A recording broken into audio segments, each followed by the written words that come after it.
উদ্ধার করা যায়নি পাটুরিয়ায় উল্টে যাওয়া 50 বছরের পুরনো ফেরি শাহ আমানত। ডুবে যাওয়া 17টি যানবাহনের মধ্যে তোলা গেছে মাত্র 4টি। আমার সামনে একটা মোটরসাইকেল ছিল, সেই মোটরসাইকেলটা দেখলাম যে অলরেডি ট্র্যাকের নিচে চলে গেছে। আমার হাজবেন্ড ছিলেন, উনি অনেক কষ্ট করে অনেক রিস্কের ভেতরে সাঁতরে এপার উঠেছে। যখন কিনা ট্রাক ফেরিটি একটু কাত হয়ে গিয়েছিল তখন অধিকাংশ যাত্রী নেমে গেছে। 2000 টনের ফেরি উদ্ধারে 60 টনের জাহাজ হামজা। 96 থেকে 35 বছর আগে কেনা ফেরি দিয়ে চলছে পারাপার। ফেরিগুলো কাছে ঝালাই ঝুলা করে সব ঝালাই আছে, কাজ করানো ফেরি এগুলো। এই ফেরিগুলার কোনো মেরামত না করার কারণে আজকে এই দুর্ঘটনা ঘটছে। যে ফেরিগুলো চলে আপনি ঠিকই বলেছেন, মানে কয়েকটা ফেরি খুবই পুরাতন। দেখছিলেন প্রধান শিরোনাম। রাত 11টার সময় সঙ্গে আছি আমি সজল মিত্র রিচার্ড। এবার অন্যান্য শীর্ষ সংবাদ।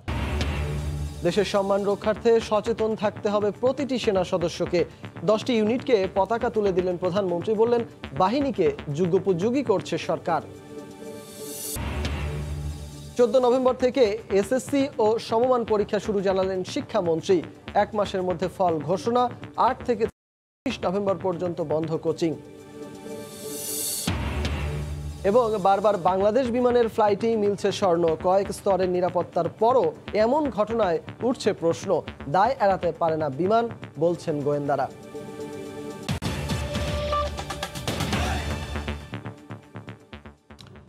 এখনো উদ্ধার করা যায়নি পাটুরিয়ায় উল্টে যাওয়া 50 বছরের পুরনো ফেরি শাহ আমানত। মানিকগঞ্জের পাটুরিয়া ঘাটে 14টি ট্রাক ও 3টি কাভার্ড ভ্যান নিয়ে 5 নম্বর ঘাটে সকাল 9টার দিকে একপাশে কাত হয়ে ডুবে যায় ফেরিটি। এখন পর্যন্ত পানির নিচ থেকে মাত্র 4টি ট্রাক তোলা গেছে। তবে এই ঘটনায় এখনো কোনো হতাহতের খবর পাওয়া যায়নি। 2000 টনের ফেরিটি উদ্ধারে কাজ করছে 60 টনের BIWT এর উদ্ধারকারী জাহাজ হামজা। মুন্সিগঞ্জ থেকে পাঠানো হয়েছে প্রত্যয়। মানিকগঞ্জ থেকে মোহাম্মদ ইউসুফ আলী ও রাশেদ লিমনের তথ্য এবং ছবি নিয়ে রিপোর্ট।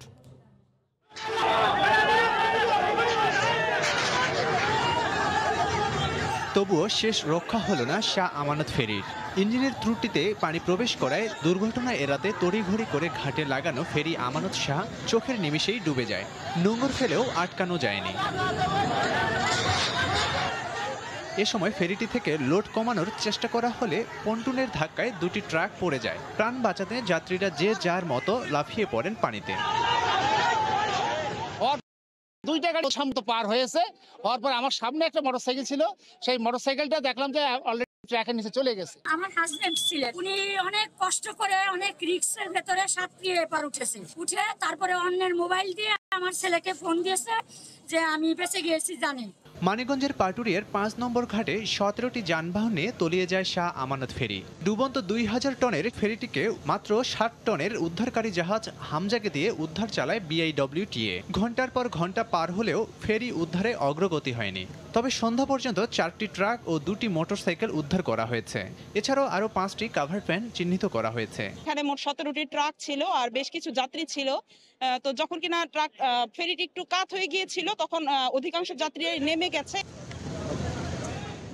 খবর পেয়ে ঘটনাস্থলে উদ্ধার কার্যক্রম পরিচালনা করে ফায়ার সার্ভিস। এ ঘটনায় কোনো হতাহতের খবর পাওয়া যায়নি।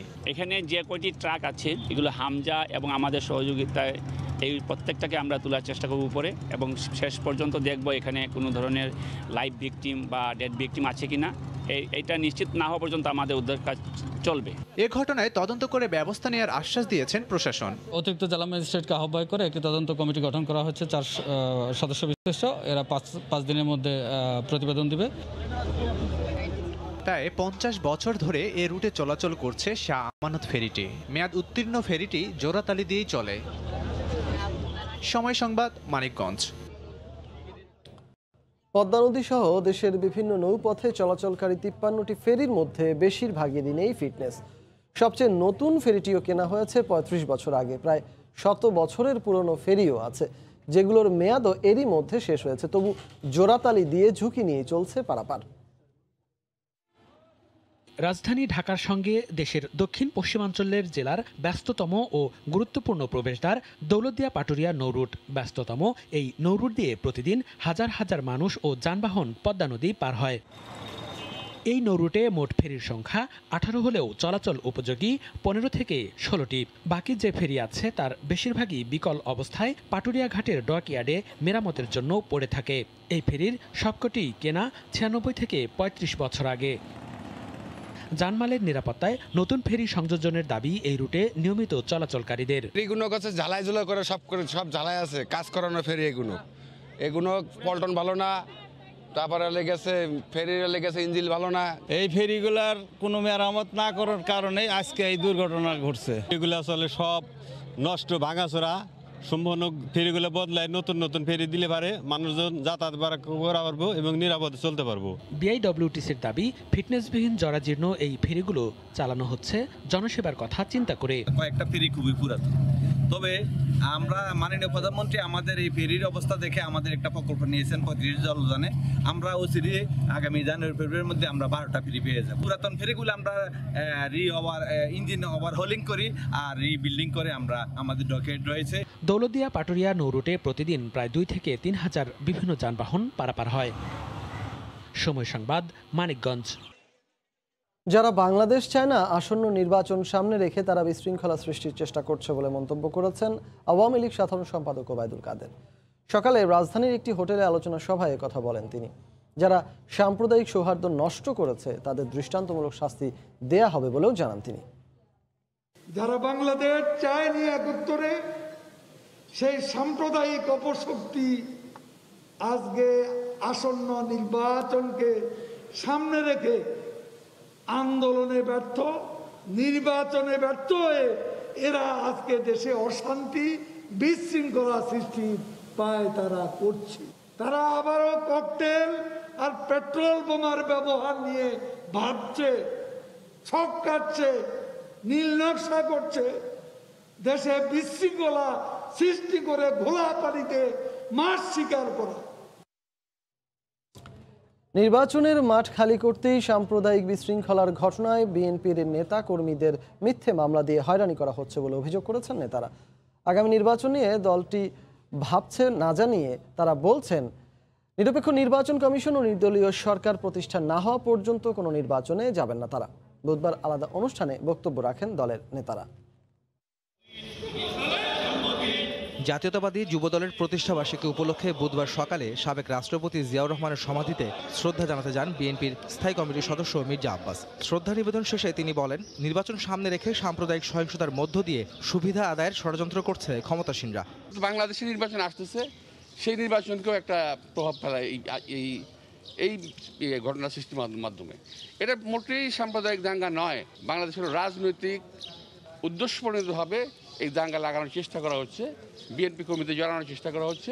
অন্যদিকে দুপুরে নয়াপল্টনে দলের কেন্দ্রীয় কার্যালয়ে সংবাদ সম্মেলন ডাকেন বিএনপি মহাসচিব মির্জা ফখরুল ইসলাম আলমগীর। অভিযোগ করেন, ক্ষমতায় টিকে থাকতেই নির্বাচনের আগে বিরোধী পক্ষকে রাজনীতি থেকে দূরে রাখতে ক্ষমতাসীনরা চক্রান্ত করছে। 2018-তে দেখেছেন আপনারা যে নির্বাচনের 7-8-10 দিন আগে থেকে বিএনপির সকল নেতাগুলোকে গ্রেফতার করে মাঠ একদম খালি করে ফেলা হলো এবং আগের দিন রাতে ভোট করে নিয়ে যাওয়া হলো।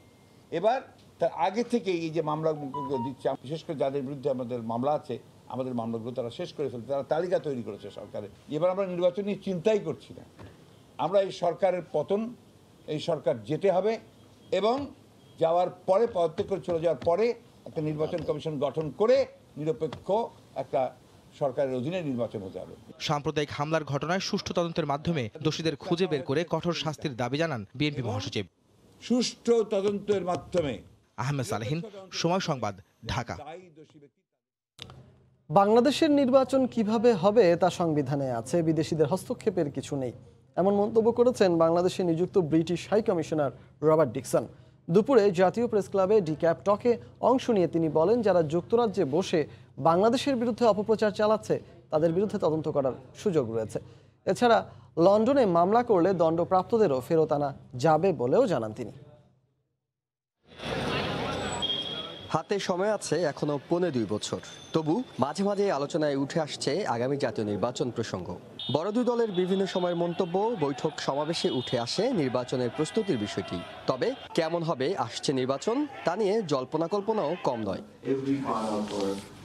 বুধবার দুপুরে ডিক্যাপটকে অংশ নেওয়া ব্রিটিশ হাইকমিশনারের প্রত্যাশা জানতে চাইলে কৌশলী উত্তর দেন তিনি। The Constitution of Bangladesh provides for free and fair elections. It's not for foreigners. একজন বিদেশি হিসেবে বাংলাদেশের নির্বাচন নিয়ে কথা বলা সমীচীন নয়, তবে নির্বাচনটা কেমন হবে সে বিষয়ে এদেশের সংবিধানে বলা আছে। বন্ধু হিসেবে আমরা আশা করতে পারি একটি স্বচ্ছ, অংশগ্রহণমূলক এবং প্রতিযোগিতাপূর্ণ নির্বাচন অনুষ্ঠিত হবে। যুক্তরাজ্যে বসে সামাজিক মাধ্যমে অনেকেই দেশের বিরুদ্ধে নানা অপপ্রচার করছে, তবে দ্বিপাক্ষিক চুক্তি না থাকায় তাদের বাংলাদেশের আইনের আওতায় আনা যায় না। এ বিষয়ে কথা বলেন ব্রিটিশ হাইকমিশনার। যুক্তরাজ্যে বসে বাংলাদেশের কেউ সামাজিক মাধ্যমে গণতন্ত্রের জন্য হুমকি বিদ্বেষ ছড়ায় এমন বক্তব্য দিলে তা আমাদের আইনে তদন্ত করার সুযোগ রয়েছে।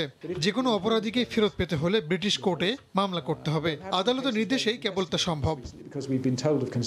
বাংলাদেশের উন্নয়নের প্রশংসা করে বর্তমান পরিস্থিতিতে ব্রিটিশ বিনিয়োগকারীরা উৎসাহী হচ্ছেন বলেও জানান হাইকমিশনার। এহসান জুয়েল, সময় সংবাদ, ঢাকা। নির্ধারিত সময়ের প্রায় 10 মাস পর 14 নভেম্বর থেকে শুরু হচ্ছে এসএসসি ও সমমানের পরীক্ষা। সুষ্ঠুভাবে পরীক্ষা গ্রহণ ও প্রশ্নপত্র ফাঁস রোধে নজরদারির পাশাপাশি জড়িতদের বিরুদ্ধে কঠোর ব্যবস্থা নেয়ার কথা জানিয়েছেন শিক্ষামন্ত্রী।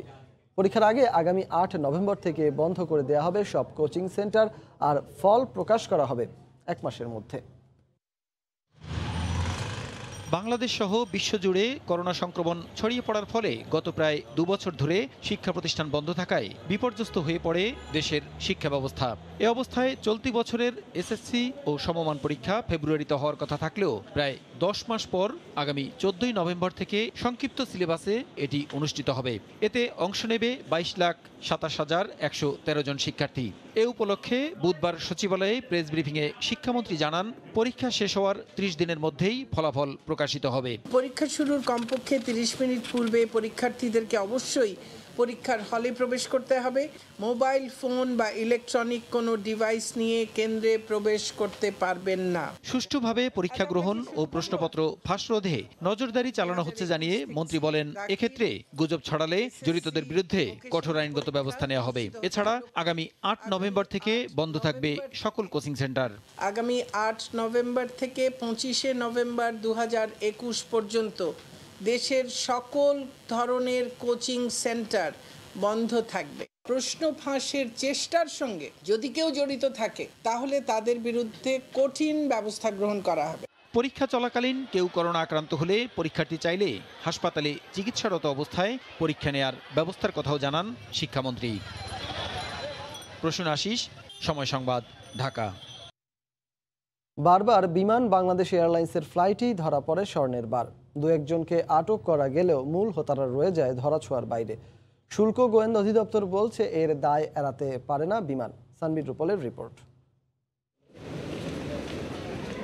চলতি বছরের অক্টোবর মাসেই ঢাকা ও চট্টগ্রামের 2 বিমানবন্দর থেকে 3 বার শুল্ক গোয়েন্দারা স্বর্ণ উদ্ধার করে। আর গত 2.5 বছরে শুল্ক গোয়েন্দাদের হাতে ধরা পড়ে 414 কেজি। অন্যান্য সংস্থা মিলিয়ে 1000 কেজির বেশি। গোপন সংবাদের ভিত্তিতে এর বেশিরভাগই উদ্ধার হয় বিমান বাংলাদেশ এয়ারলাইন্সের ফ্লাইট থেকে। শুল্ক গোয়েন্দার মহাপরিচালক বলছেন, সুনির্দিষ্ট তথ্য থাকলেই অভিযান চালান তারা। আমরা গত এই যে 2-3টা সিজ করলাম, 3টা বিমান বাংলাদেশ এয়ারলাইন্সে রিপিটেডলি এই ঘটনাটা ঘটছে, তো কাউকে না কাউকে তো দায়িত্ব নিতে হবে। নৈতিকভাবে তারা কি কথা বলতে পারে যে আমাদের কোনো দায়িত্ব নাই? তথ্য বলছে একসময় স্বর্ণ চোরাচালানের রুট হিসেবে ব্যবহার হতো ঢাকা। বেশিরভাগ চালানি আসে দুবাই, সিঙ্গাপুর থেকে, চলে যায় ভারতে। আর তাই স্বর্ণ পাচারের জন্য সবচেয়ে গুরুত্বপূর্ণ বিষয় বিমানবন্দর। কয়েক স্তরের নিরাপত্তা বলয় মোড়ানো বিমানবন্দর এলাকা। নিরাপত্তা ও নজরদারিতে কাজ করে 15টির বেশি সংস্থা। তবুও একের পর এক স্বর্ণের অবৈধ চালান আটকের ঘটনায় প্রশ্ন থেকে যায় নিরাপত্তা নিয়ে। যারা এই কাজগুলো করে তো তারা তো সবসময় স্ক্যানিংয়ে আসে না, তারা ওই রকম পথ খুঁজতে থাকে কখন কিভাবে বেরিয়ে যাওয়া যায়। শুধু ঢোকার সময়, বের হওয়ার সময় না, চারিদিকে কি নিরাপত্তা ব্যবস্থা আছে আপনি নিজে একটু বিচার বিশ্লেষণ করে দেখেন, তাহলে বুঝতে পারবেন যে স্ক্যানিং মেশিন ছাড়াও কোনো স্মাগলার বিভিন্নভাবে বিভিন্ন পথে বেরিয়ে যেতে পারে কিনা।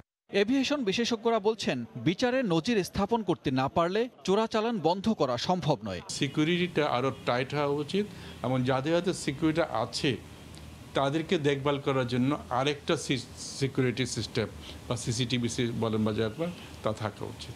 সিকিউরিটি সিস্টেমে কোনো না কোনো দুর্বলতা অবশ্যই আছে। বিমানের কর্মকর্তা কর্মচারীদের ওপর কঠোর নজরদারির পরামর্শ বিশেষজ্ঞদের। সানবীর রূপল, সময় সংবাদ, ঢাকা। মাত্র 7 দিনের জন্য প্রায় 150 কোটি টাকা বেশি খরচ করে 4 লাখ ট্যাব কিনতে চায় পরিসংখ্যান ব্যুরো। তবে দ্বিতীয়বারের মতো ব্যুরোর এমন প্রস্তাব ফেরত পাঠিয়েছে ক্রয় সংক্রান্ত মন্ত্রিসভা কমিটি। আদমশুমারি থেকে নাম বদলে হয়েছে জনশুমারি ও গৃহগণনা। 7 দিনের একটা প্রকল্প, কিন্তু তার কেনাকাটা চলছে প্রায় 2 বছর ধরে। সমান তালে চলছে বিতর্কের ঝড়ও। এবার যার কেন্দ্রে প্রায় 4 লাখ ট্যাব কেনা নিয়ে পরিসংখ্যান ব্যুরোর অনড় অবস্থান। এরই প্রতিফলন দেখা গেল সরকারি ক্রয় সংক্রান্ত মন্ত্রিসভা কমিটির সভায়। বিবিএস চায় 537 কোটি 12 লাখ টাকায় স্যামসাংয়ের ট্যাব কিনতে, অথচ এই দরপত্রে প্রায় 150 কোটি টাকা কম প্রস্তাব দিয়েছিল ওয়ালটন। ফলে ক্রয় কমিটির মন মতো না হওয়ায় প্রস্তাবটি 1 মাসের মাথায় ফেরত গেল দ্বিতীয়বার। তারা করতেছে, আমরা তো ইভ্যালুয়েশন কমিটি গিয়েছে, আমাদের টেকনিক্যাল কমিটি গেছে, তারা তো ওখানে প্রোডাক্টগুলো দেখে আসছে। বরং আপনার ওয়ালটনে যেতে গিয়েছিল তখন তারা কোনো প্রোডাক্ট দেখাতে পারে নাই। না, আপনি আইফোনের সাথে নিশ্চয়ই স্যামসাং তুলনা করবেন না। কিন্তু দ্বিতীয় সভায় মাত্র 11 কোটি 61 লাখ টাকা কমিয়ে প্রতিটি ট্যাবের দাম 13,598 টাকা নির্ধারণ করে প্রস্তাবটি কমিটিতে পাঠায় বিবিএস। যাতে সন্তুষ্ট না হওয়ায় সরকার বলছে সংশোধনী এনে প্রস্তাবটি আবারও পাঠাতে হবে পরবর্তী সভায়। আগামী সপ্তাহে আবার যখন আলোচনা হবে এবং অ্যাপ্রুভালের পরে অথবা তখন আমরা বিস্তারিত আলোচনা করতে পারব। খরচ কমাতে গত 25 আগস্ট 1 ধাপ 2 খাম পদ্ধতিতে ক্রয় কমিটি পুনরায় দরপত্র আহ্বান করলে জমা পড়ে 3টি দরপত্র। এর আগেও অন্য এক প্রকল্পে 15,000 ট্যাব ক্রয়ে সর্বনিম্ন দরদাতাকে বাদ দিয়ে সর্বোচ্চ 14,985 টাকায় স্যামসাংয়ের ট্যাব কেনে বিবিএস। জুবায়ের ফয়সাল, সময় সংবাদ, ঢাকা। সরবরাহে তেমন ঘাটতি না থাকলেও শুধু আন্তর্জাতিক বাজারে বুকিং রেট বেড়ে যাওয়ায় গত 1.5 বছরে প্রতি কেজি পাম অয়েল 74 টাকা, সুপার সয়াবিনে 68 টাকা এবং সয়াবিনে 61 টাকা দাম বেড়েছে। শ্রমিক সংকটের কারণে রপ্তানিকারক দেশগুলোতে উৎপাদন কম হওয়ায় বুকিং রেট লাগামহীন বলে দাবি ব্যবসায়ীদের। বিস্তারিত জানাচ্ছেন কমল দে। গত বছরের 1 এপ্রিল করোনা সংক্রমণের শুরুতে পাইকারি পর্যায়ে প্রতি মন সয়াবিন 3,300 টাকা, পাম অয়েল 2,400 টাকা এবং সুপার সয়াবিন 2,700 টাকা দরে বিক্রি হলো। 1.5 বছরে ভোজ্য তেলের দাম হয়েছে দ্বিগুণ। প্রকারভেদে প্রতি কেজি ভোজ্য তেলে 60 থেকে 75 টাকা পর্যন্ত বেড়েছে। পাম সয়াবিন সুপার প্রতি কেজি আজকে 1.5 বছরের মধ্যে করোনাতে এই পর্যন্ত প্রতি কেজি তেলের উপরে 60 টাকা ব্যবধান হয়ে কেজির উপর। তবে ব্যবসায়ীদের দাবি, ভোজ্য তেল উৎপাদনকারী ব্রাজিল সহ অন্যান্য দেশগুলোতে করোনার কারণে শ্রমিক সংকট ছিল মারাত্মক। এই কারণে উৎপাদন কম হয়, বুকিং রেট লাফিয়ে লাফিয়ে বেড়েছে। সে সাথে ডলারের মূল্য বৃদ্ধি তো রয়েছেই। মালয়েশিয়া, ইন্দোনেশিয়া থেকে যে পাম অয়েলটা আসে এটা আপনার ছিল 500 থেকে 550 ডলার, এখন হয়ে গেছে আপনার প্রায় 18-19 মাস পরে হয়ে গেছে এটা 1200 থেকে 1250 ডলার। এবং ব্রাজিল, আর্জেন্টিনা, আমেরিকা থেকে যে ভোজ্য তেলটা আসে, সোয়াবিন তেলটা আসে, এটা ছিল আপনার আগে 600 ডলার, এখন প্রায় 1350 ডলার হয়ে গেছে। নানা অজুহাতে গত 1.5 বছর ধরে বাংলাদেশে ভোজ্য তেলের দাম লাগামহীন। সরকার একাধিকবার দর নির্ধারণ করেও দাম নিয়ন্ত্রণে আনতে পারছে না। সবশেষ চলতি বছরের 17 ফেব্রুয়ারি পাইকারি পর্যায়ে প্রতি লিটার সয়াবিন তেল 110 টাকা এবং পাম ও সুপার সয়াবিন 104 টাকা দর নির্ধারণ করেছিল। বাজার তদারকিতে শিথিলতার কারণে মধ্যস্বত্বভোগীরা দাম বাড়ানোর সুযোগ নিয়েছে বলে অভিযোগ ক্যাবের। চাহিদা অনুযায়ী কে কতটুকু আমদানি করছেন, কখন আমদানি করেছেন, কি মূল্য আমদানি করেছেন, সেটার একটা ডেটাবেস থাকা আপনার দরকার। আমদানিকারকদেরকে মনিটরিং করতে হবে এবং যারা প্রথম পর্যায়ে যারা আপনার সরবরাহকারী তাদেরকে মনিটরিং করতে হবে এবং আপনার যারা আপনার পাইকারি পর্যায়ে যারা কাজ করছেন তাদের মনিটরিং করতে হবে, এবং খুচরো পর্যায়ে মনিটরিং করতে হবে। বছরে বাংলাদেশে 22 থেকে 25 লাখ মেট্রিক টন ভোজ্য তেলের চাহিদা রয়েছে, যার পুরোটাই বিদেশ থেকে আমদানি করতে হয়। কমল দে, সময় সংবাদ, চট্টগ্রাম।